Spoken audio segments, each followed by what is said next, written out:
Hello everyone, this is Siddharth Patel. Welcome to magnet brains. इस video में हम क्लास 11th लीगल स्टडीज का complete master plan discuss करने वाले हैं, दैट इज ऑफ टर्म 2। वैसे तो आप लोग स्लाइडर देख के ही समझ गए होंगे कि ये वीडियो किस पे है। अब आप लोग सोचेंगे कि सर अभी तो टर्म 1 एग्जाम कंप्लीट हुआ है, इतनी भी आपको क्या जल्दी थी? जल्दी इसलिए है क्योंकि हमारे पास समय कम है। समय कम इन द सेंस, अगर आप लोग टर्म 1 और टर्म 2 के टाइम पीरियड का ड्यूरेशन देखेंगे तो आपको टर्म 1 में पर्याप्त समय मिला है। टर्म 1 में आपने 4-5 महीने आप लोग स्कूल भी गए हैं, 4-5 महीने आपकी ऑनलाइन क्लासेस भी लगी है, एंड देन आपका टर्म 1 एग्जाम हुआ है। लेकिन टर्म 2 में आप लोगों के पास में मैक्सिमम 3 या 4 मैं मैक्सिमम बता रहा हूं, 3 महीने या 4 महीने आपकी स्कूल लगना है, 3.5 महीने के समथिंग आप समझ लीजिए, और उसमें आपका एग्जाम भी होना है। सो टाइम बहुत कम है और आपको बहुत सारे सब्जेक्ट की पढ़ाई करनी है। आप लोगों के पास एक सब्जेक्ट तो है नहीं, आप लोगों के पास लैंग्वेज सब्जेक्ट है, फिर आपने जो सब्जेक्ट चूज किया है, चाहे आप ह्यूमैनिटीज से हो, चाहे कॉमर्स से हो, चाहे साइंस स्ट्रीम से हो, चाहे बायोलॉजी से हो, आपको उनकी भी तो पढ़ाई करनी है। सो आपके पास बहुत सारे सब्जेक्ट्स हैं और टाइम बहुत कम है। तो एक अगर सिस्टमैटिक अप्रोच होगी तो जरूर आप लोग टर्म 2 में बहुत अच्छे मार्क्स लेके आ पाएंगे। वैसे तो देखा जाए तो 11th का टर्म 2 थोड़ा सा पहले हो जाएगा कंपेरेबल टू क्लास 12, मतलब स्कूल के ऊपर है तो वो थोड़ा सा अपने हिसाब से थोड़ा सा ऊपर नीचे कर लेंगे, इसलिए मैंने बोला है कि थोड़े से समय की कमी है। साथ ही साथ आप लोगों में से कुछ कॉम्पिटिटिव की तैयारी कर रहे होंगे, कोई नीट की कर रहा होगा, कोई क्लैट की कर रहा होगा, कोई अदर कॉम्पिटिटिव एग्जामिनेशन की तैयारी कर रहे होंगे कि 12th के बाद वाले जो 2-2 साल के आजकल तो कोर्सेज होने लग गए हैं, तो आप में से बहुत सारे लोग उसमें इनरोल होंगे और कुछ नहीं भी होंगे तो अपने बेसिस पे अपनी कुछ तैयारी कर रहे होंगे। तो आपको एक प्रॉपर टाइम टेबल चाहिए कि सारी चीजें एकदम सिस्टमैटिक वे में हो जाए, आपके कॉम्पिटिटिव की भी तैयारी हो जाए, आपकी क्लास 11th की भी तैयारी हो जाए, आप अच्छे मार्क्स स्कोर भी कर पाए, आप फैमिली को भी अच्छा टाइम दे पाए, फ्रेंड्स को भी टाइम अच्छा दे पाए और आप घूम भी पाए। सो टाइम की बहुत ज्यादा कमी है और आपने सुना होगा कि टाइम बहुत ज्यादा प्रीशियस होता है। सो अभी आप लोगों के लिए समय बहुत ज्यादा क्या कह सकते हैं, मूल्यवान है। अभी के समय पे आपको आपके टाइम को बचाना है और आपके इस कम टाइम में आपको मैक्सिमम आपकी प्रोडक्टिविटी देनी है, आपको मैक्सिमम अपनी प्रोडक्टिविटी निकालनी है। तो इसके लिए कंप्लीट प्लान होना चाहिए। आपने ये सुना होगा ना, आपके पेरेंट्स भी कई बार बोलते हैं कि एक अच्छी स्ट्रैटेजी, एक अच्छा टाइम टेबल होना चाहिए, वो कहीं ना कहीं हमें सक्सेस के लिए बहुत ज़्यादा ज़रूरी होता है। तो वही आप लोगों के लिए क्लास 11th में मैटर करता है। अब कई बार ये होता है कि हम लोग क्लास 11th को बहुत ज़्यादा लाइटली ले लेते हैं कि 11th ही है ना, 12th है बोर्ड, 11th का कहाँ। लेकिन आपको ये चीज़ नहीं भूलनी चाहिए कि क्लास 11th आपके क्लास 12th का बेस है। अगर आप लोग क्लास 11th अच्छे से नहीं पढ़ेंगे, आप लिख के रख लो, कहीं ना कहीं आपको 12th में बहुत ज्यादा परेशानी आने वाली है। क्योंकि आप कोई भी सब्जेक्ट ले लो, चाहे whether it is accountancy, whether it is biology, whether it is legal studies, आप कोई भी सब्जेक्ट ले लो, जो आपने क्लास 11th में पढ़ा है वो कहीं ना कहीं 12th में आपको मदद करता है। और जब आप लोग 12th में पढ़ेंगे तो फिर कोई भी आपको इतना डिटेल में नहीं पढ़ाएगा ना। कोई भी इंसान यही बोलेगा, अच्छा आपने क्लास 11th में ऐसा पढ़ा था तो अब आगे का यहां से देख लो, ठीक है, आपने क्लास 11th में वो पढ़ा था तो इस टॉपिक में आगे का ये है। कोई भी उतनी पूरी साइकिल को नहीं जाएगा। सो आपको क्लास 11th को लाइटली नहीं लेना है। ट्रस्ट में, अगर आपको क्लास 12th में भी बहुत अच्छा स्कोर करना है, बहुत अच्छे परसेंट लेके आने हैं, तो क्लास 11th आप लोगों के लिए बहुत ज्यादा मैटर करती है, क्योंकि क्लास 11th आपका बेस बनाएगी। क्लास 11th आपको एक तरीके से क्लास 12th के लिए प्रिपरेशन करेगी। और हमेशा हम जैसे बोलते हैं कि 3-4 महीने हैं, 3 महीने आपके टर्म 2 एग्जाम में, तो हमें कुछ समय ऐसा भी निकालना पड़ता है कि कुछ सर्कमस्टेंसेज ऐसी होती है जो अचानक से आती है। घर में 5 दिन के लिए मेहमान आ गए, आपको कहीं जाना पड़ा, कहीं कोई प्रॉब्लम आ गया, कहीं कोई मतलब शादी वगैरह आ गई, कहीं कोई और कोई बहुत बड़ी प्रॉब्लम आ गई, तो हम लोग 10-15 दिन का गैप तो वो लेके चलते हैं कि लाइफ जो है वो अनप्रिडिक्टेबल है ना। तो हमें 10-15 दिन का गैप, वो अब बचे 2.5 महीने, उस 2.5 महीने में हमें इतने सारे सब्जेक्ट्स पढ़ने हैं तो चीजें बहुत सही होनी चाहिए। तो अब चीजें सही होनी चाहिए तो हमें करना क्या है, हमें किस हिसाब से आगे बढ़ना है, वो कुछ यूं हमें आगे करना है। ये रही आपकी एनसीईआरटी बुक, जिससे आप लोग पढ़ रहे हैं अपना लीगल स्टडीज। और इस एनसीईआरटी बुक के एक एक टॉपिक के एक एक चैप्टर के वीडियोस आपको मैग्नेट ब्रेन्स पर भी मिल रहे हैं। तो सबसे पहले हमें जो करना है वो करना है अच्छे से रीड करना है। रीड हमें हमारी इस बुक को करना है। इस बुक को इसलिए करना है क्योंकि लीगल वाले जो सब्जेक्ट है, जो लीगल स्टडीज जो सब्जेक्ट है, उसमें रीडिंग बहुत मैटर करती है। एक एक लाइन आपकी बहुत ज़्यादा इंपॉर्टेंट होती है, एक एक शब्द का लॉ में मतलब होता है, प्रोसिक्यूशन क्या है, इवन जो हम बार बार स्टेट बोलते हैं, तो मैंने आपको बताया कि स्टेट को और गवर्नमेंट को हम लोग कई बार इंटरचेंजेबल यूज करते हैं, तो लॉ के नज़रों में एक शब्द भी बहुत इंपॉर्टेंट होता है। तो यहाँ पे आपको लीगल स्टडीज में बहुत अच्छे से आपकी बुक को रीड करना है और हर एक लाइन को बहुत अच्छे से समझना है। अब यहाँ पे स्टडिंग मतलब ये नहीं है कि उस एक लाइन को हम याद ही कर ले, जी नहीं, ऐसा नहीं है। उस एक लाइन को हमें बस समझना है। अगर हमारी बुक में एक जितनी भी लाइंस हैं, अगर हम उन लाइंस को बहुत अच्छे से समझ गए, लाइक इंग्लिश में लिखा है तो हम उसका हिंदी में अच्छे से अनुवाद कर पा रहे हैं, आप वो किसी और को अच्छे से समझा पा रहे हैं, देन आप सही रास्ते पर हैं। ठीक है, सो आपको इस हिसाब से अपनी प्रिपरेशन करनी है कि रीडिंग और स्टडिंग आपको बहुत अच्छे से करना है। देन आया वन शॉट रिवीजन। अब वन शॉट रिवीजन से पहले होगा कि आपके जो टर्म 2 में जो चैप्टर्स आ रहे हैं, जो यूनिट्स आ रहे हैं, 2 यूनिट आ रहे हैं आपको, उन यूनिट्स का आप लोग एक कंप्लीट एक्सप्लेनेशन देखें। ठीक है, यूजली आपको भी पैटर्न पता है कि हमें किस वे में आगे बढ़ना रहता है। सबसे पहले हमें क्या करना है, लाइक अगर आप लोग मैग्नेट ब्रेन्स में ही देखेंगे तो यहाँ पे आपको चैप्टर वाइज यहाँ पे आपको प्लेलिस्ट में वीडियो मिलेंगे, चैप्टर वाइज में भी टॉपिक वाइज वीडियोस अरेंज रहते हैं। सो यहाँ पे एकदम डिटेल में सारी चीजें समझाई जाती है, तो पहले आपको उनको देखना है। उनको देखने के बाद में एक वन शॉट रिवीजन बनता है जिसमें कि आपके 2 यूनिट है, तो उन दोनों यूनिट को एक एक वीडियो में समझा दिया जाएगा।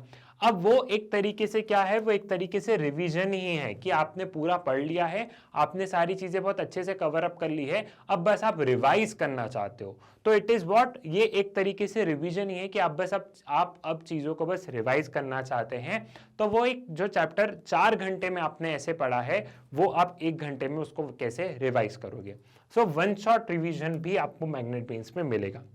अब आपको ये है कि सर जो टर्म 2 है वो एमसीक्यू होगा या सब्जेक्टिव होगा, इस पे सीबीएसई ने एज सच अभी कोई क्लैरिटी नहीं दी है। अगर हम अभी के अकॉर्डिंग देखें तो अभी तो सब्जेक्टिव होने का है।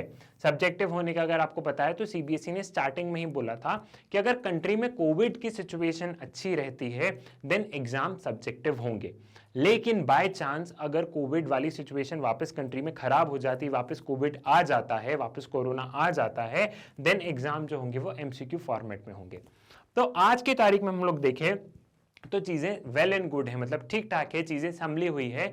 तो आज की तारीख में CBSE will go to subjective वाला, लेकिन अगर चीजें बिगड़ी है, फ्यूचर को हम प्रिडिक्ट नहीं कर सकते ना, आज से 10 दिन बाद क्या हो जाए हम उसको प्रिडिक्ट नहीं कर सकते, चीजें बिगड़ती है तो एमसीक्यू में होगा। तो अब आप बोलोगे सर ये तो बहुत बड़ा कंफ्यूजन है, सीबीएसई को पहले क्लियर कर देना चाहिए। देखो बाबू, ऐसा है कि अगर चाहे एग्जाम एमसीक्यू हो या एग्जाम सब्जेक्टिव हो, पेपर उस यूनिट में से ही बनना है ना, जो आपका मान लो ये सिलेबस है, इस सिलेबस से ही आपका पेपर बनना है ना। अगर ये 2 यूनिट है तो इन दोनों यूनिट से ही आपका सिलेबस बनना है ना, इन दोनों यूनिट से ही आपके क्वेश्चंस बनने हैं ना। तो आप चैप्टर को ही पढ़ो, चैप्टर को बहुत अच्छे से पढ़ लो कि अगर सब्जेक्टिव होगा तो भी आंसर लिख देंगे, ऑब्जेक्टिव होगा तो भी मार्क कर देंगे। मेन तो सबसे ज्यादा जरूरी ये है कि हम पहले चैप्टर्स को पढ़ें, फिर एग्जाम एमसीक्यू में हो या सब्जेक्टिव में हो वो आएगा तो उस चैप्टर से ही। तो आपका काम यह है कि आप चैप्टर को इतने अच्छे से पढ़ ले, इतने अच्छे से गो थ्रू कर ले कि क्वेश्चंस कहीं से भी आ जाए आप उसका आंसर निकाल पाए, आप उनको सॉल्व कर पाए। क्लियर है, ये चीज भी आपको यहाँ पे समझ में आ गई।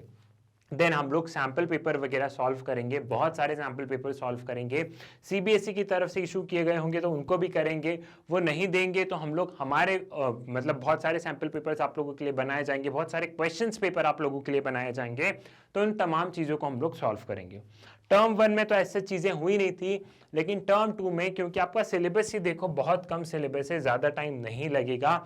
इनफैक्ट मुझे वीडियोस बना के और मैग्नेट ब्रेन्स पे अपलोड करने में बिल्कुल ज्यादा समय नहीं लगेगा, आपको फटाफट पढ़ना है। अभी हमें इन दोनों यूनिट को कंप्लीट करना है, लेकिन अगर आप इन दोनों यूनिट में देखेंगे तो 5 टॉपिक इसमें हैं, 4 टॉपिक इसमें हैं, टोटल 9 टॉपिक हैं। अब 9 टॉपिक अगर मैं एक दिन में एक एक टॉपिक भी कंप्लीट करके वीडियोस अपलोड करूंगा तो 9 डेज में मैं ये सारी चीजें आपको अवेलेबल करवा दूंगा। सो अब आपके मन में होगा सर सिलेबस कब तक कंप्लीट होगा, तो मेरे एंड से जो आपका सिलेबस है दैट इज मैक्सिमम जनवरी 15 तक आपको पूरा सिलेबस मैग्नेट ब्रेन्स पे मिल जाएगा। तो तो जनवरी 15 कोई बहुत ज़्यादा देर नहीं हुई है। अगर आपको 15 जनवरी तक मैग्नेट ब्रेन्स पे अगर सिलेबस मिल पा रहा है तो वो वेल एंड गुड है, आपके पास बहुत समय बच रहा है। आप उन वीडियोस को देखो, उन वीडियोस को रिवाइज करो, बुक में रीड करो, एंड देन अगर पेपर सब्जेक्टिव हुए तो मैं आपको बहुत सारे सब्जेक्टिव क्वेश्चंस करवाऊंगा। और अगर आपको लगा कि, और हमें ऐसा पता चला कि अगर मान लो कि पेपर एमसीक्यू फॉर्मेट में हो रहे हैं, तो मैं आप लोगों के लिए बहुत सारे एमसीक्यूज लेके आऊंगा। लाइव सेशंस होंगे, मैराथन सेशंस होंगे, जिसमें कि आप मुझसे डाउट भी पूछ सकेंगे। साथ ही साथ हम लोग बहुत सारे क्वेश्चंस की प्रैक्टिस करेंगे कि सीबीएसई कैसे पेपर कंडक्ट करवा रहा है उस पैटर्न में। सब्जेक्टिव तो सब्जेक्टिव, एमसीक्यू तो एमसीक्यू। अब हम लोग आपका टर्म 2 का सिलेबस देख लेते हैं। ऑल्दो आपको पता होगा टर्म 2 में सिर्फ 2 ही यूनिट आना है, that is unit 4 and unit 5। अब जो यूनिट 4 है that is judiciary, constitutional, civil and criminal court and processes, and जो 5th यूनिट है that is family justice system. ये दोनों यूनिट आप लोगों के लिए इंपॉर्टेंट है। क्लास 11 के लिए तो इंपॉर्टेंट है ही है, लेकिन कॉम्पिटिटिव के लिए भी ये दोनों यूनिट आप लोगों के लिए बहुत ज्यादा इंपॉर्टेंट है। तो वही मैंने बोला है कि क्लास 11 को आपको लाइटली नहीं लेना है, क्योंकि यहाँ पे आपका बेस है, किसका बेस है, यहाँ पे आपका बेस है आपके कॉम्पिटिटिव क्या। तो आपको क्लास 11 को बहुत अच्छे से पढ़ना है। अब 2 यूनिट है, तो जो यूनिट 4 है उसमें भी पूरे टॉपिक्स नहीं आ रहे। पता है यूनिट 4 में भी बहुत सारे टॉपिक सीबीएसई ने छोड़ दिए हैं, तो सिर्फ 5 टॉपिक्स आ रहे हैं इस यूनिट नंबर 4 से। और जो यूनिट नंबर 5 है वो भी बहुत बड़ा है, तो उसमें से सिर्फ और सिर्फ 4 टॉपिक आ रहे हैं। ठीक है, तो ज्यादा बहुत बड़ा नहीं है चीजें, सीबीएसई ने बहुत सॉर्ट आउट कर दी है, बहुत सारे टॉपिक लेफ्ट कर दिए हैं। और मुझे आपका सिलेबस छोटा ही लग रहा है। आपको ये जो सिलेबस है ये 15 जनवरी तक पूरा मैग्नेट ब्रेन्स पे कंप्लीट मिलेगा, चाहे वन शॉट रिवीजन हो, चाहे कंप्लीट चैप्टर एक्सप्लेनेशन हो, चाहे इन एक एक टॉपिक का अच्छे से डिटेल एक्सप्लेनेशन हो, सभी ये चीज आपको मिल जाएगी।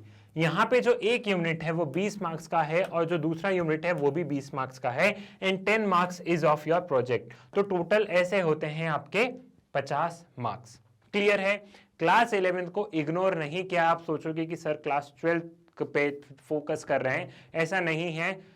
मैं आपको बोल रहा हूं कि 15 जनवरी तक आपको पूरा कोर्स मिल जाएगा। 15 जनवरी तक सारी चीजें कंप्लीट हो जाएगी।